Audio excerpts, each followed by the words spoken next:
Sunod-suri, mga kasama, mga idol. Ako ba ito ang yung idol working mama na si Mami Julia. At nandito pa po tayo ngayon. Isang address na nila Fire Address and Volunteers Association Incorporated. At kasama ko pa rin po ang kanilang fire chief. Medyo nabingit na po tayo sa part 1. Shoutout po sa mga nakanood na ng ating part 1. Maraming salamat po sa pag-like, pag-share, pag-engage po sa ating video. At sana marami pa po matulungan ang ating mga videos na gagawin. Ito po ay hatid sa atin mga idol ng RMN Foundation. Ito pa rin po ay bahagi ng kanilang Oplan Tabang, ang kanilang Disaster Response Program. Sir Herbert, ngayon naman po ay sasagutin naman po natin ang mga katanungan mula sa ating Facebook community. Handa ka na po ba, sir? Si Idol for ito, ang consilya, safe po ba talaga of ang main switch papanglo lang tao sa bahay? Yung mga aalis. Opo, pinaka-safe po yun. Dahil po kasi pagka umalis po kayo ng bahay, nagbakasyon po kayo ng ilang araw or isang linggo, mas safe po yun at makakatipid pa po kayo sa billing ng kuryente. Ang ating next question naman ay galing kay Eleanor Tesoro Pacnes. Actually, sir, hindi po ito siya tanong. Ang sabi niya po, kung magkakasunog, meron siyang lima dito na mga listahan. At igay po kami, sir, din sa listahan na yun, ano yung dapat mauna? Yung pagkakasunod-sunod na dapat isalba kapag may sunog. Ang sabi niyo po, tao at alat tayo. Mahalagang dokumento, mahalagang gamit, mga gamot at first aid kit, mga mahalagang alaala katulad po ng mga larawan. Doon sa limang yun, sir, ang yung number 1, 2, 3, 4, 5. Ang una po dapat po talaga is yung number 1 yung tao. Number 1 po, pag meron ng magkakaroon po ng sunog sa bahay, una pong ilabas yung mga anak or nanay, basta tao po mailabas po agad. Then, pangalawa po, yung mga importanteng gamit, like, importanteng dokumento, like titulo ng bahay, bank account, birth certificate, mga passport. Then, dapat po kasi yun, nasa isang bag lang po yun. Correct, tama. Para po pagka nagkaroon man ng sunog, isang bitbitan na lang po, kasabay ng tao, hindi mas mabilis po dalawa nakakalabas. Then, ipanghuli na po natin yung mga picture dahil kasi, although kahit sabihin natin picture mahalaga, pero kung malapit na po yung sunog at yung bahay na po na is kung maiiwan na siya, huwag na po siyang balikan.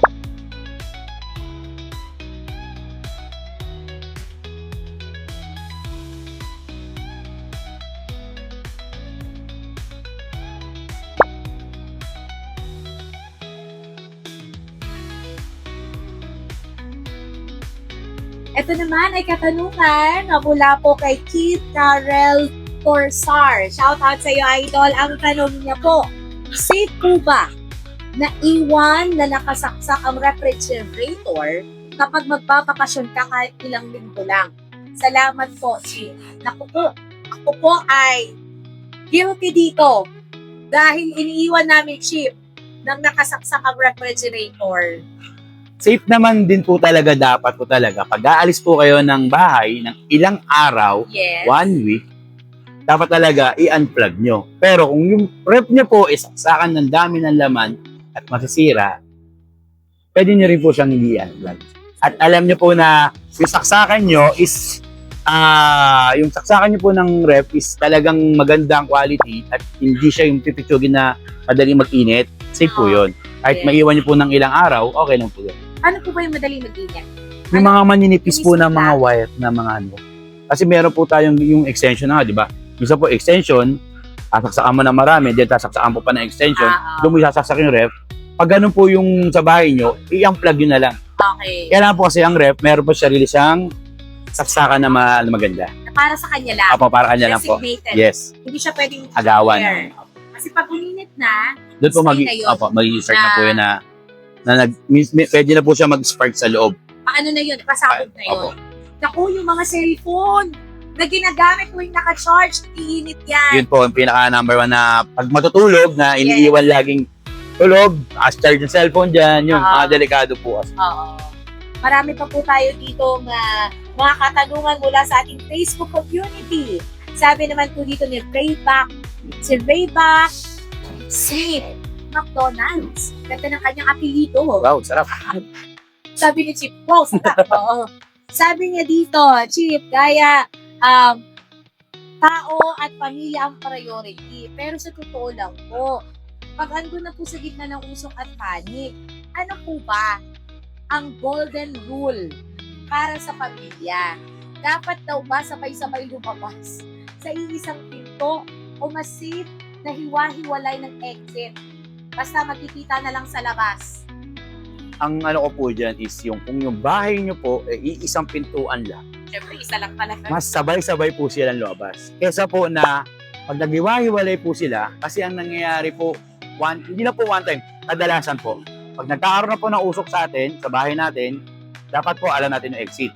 Yes. Hindi po, kasi yung iba po, pumupunta sa CR, doon nagkukulong kasi kala nila safe. Kala po nila safe ang CR. Yes, Hindi tapos po nila alam. shower. Hindi po, as in, usok pa rin yun. Oh, Ma-suffocate ka rin po rin. Kaya ang pinaka-advice ko po dyan is kung kaya pong lumabas ng sabay-sabay, mas okay po yun. Para pag nandun na po kayo sa labas, safe na po kayo lahat at hindi na po kayo maghahanapan. As in, lahat po yung nakasabay na. Pero kung yung bahay niya naman po is maraming exit point, mas maganda po, maghiwa-hiwalay po kayo. Then, pagdating po sa labas, hanapin niyo po yung isa't isa. Pag di niyo po nakita yung isang member niyo, isang kapamilya niyo, lumapit po kayo sa bumbero at sabihin niyo na, "Sir, hindi pa po namin makita yung bunso naming kapatid." Yan. O di kaya, maganda na pag-uusapan talaga to. Apa. Kasi ako bilang nanay, no, mga idol, lagi ang laman ng isip ko. What if magkasunog? Imagination ko nga yan, Apa. Chip, na kailangan may malaki kaming tap sa CR. Tapos gagawin kong ano yun, doon ako papasok. Pero minsan ko sa imagination ko lang naman yun. Pero, Pero siguro na doon sa nabanggit niyo yung Chip, no, na maganda, kapag nangyari yun, makapag-usapan talaga ng pamilya, para alam, hiwa-hiwalay kayo ng exit. Pero dapat punta kayo sa court. Para pagkatapos. hindi naman po kayo nagkita-kita sa isang lugar, pwede niyo pong lumapit sa isang bumbero at sabihin niyo po na, "Sir, yung anak ko po, hindi ko pa po nakita, baka po naiwan sa loob." Chip, isa daw siyang per parent. Si Leona ito. Si Leona Escoto. Hi, Idol! Sabi niya, ano ba ang dapat gawin ng mga per parents para hindi magpanik at mabilis na mailabas ang mga alagang aso pusa pag may sunog? Kung sa inyo po nag-start ang sunog, talagang kailangan nyo silang bitbitin palabas. Pero kung malayo pa, isang bahay, bago pa sa inyo, yun, pwede nyo silang unti-unti.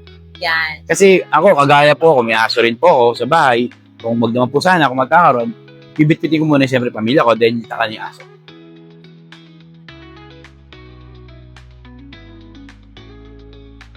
Maraming salamat sa ating mga bumbero. Ang daming sunog po ang mga nangyari this year. Sila ka lang ito. Mga malalaking sunog, salute Yes. sa ating mga bumbero. Maraming salamat po. Thank you. Very much. Thank you rin po. Wala sa part 1 natin ngayon, part 2 ay nagtatapos na din po. Maraming salamat sa ating Facebook community. Thank you very much sa inyong mga katanungan.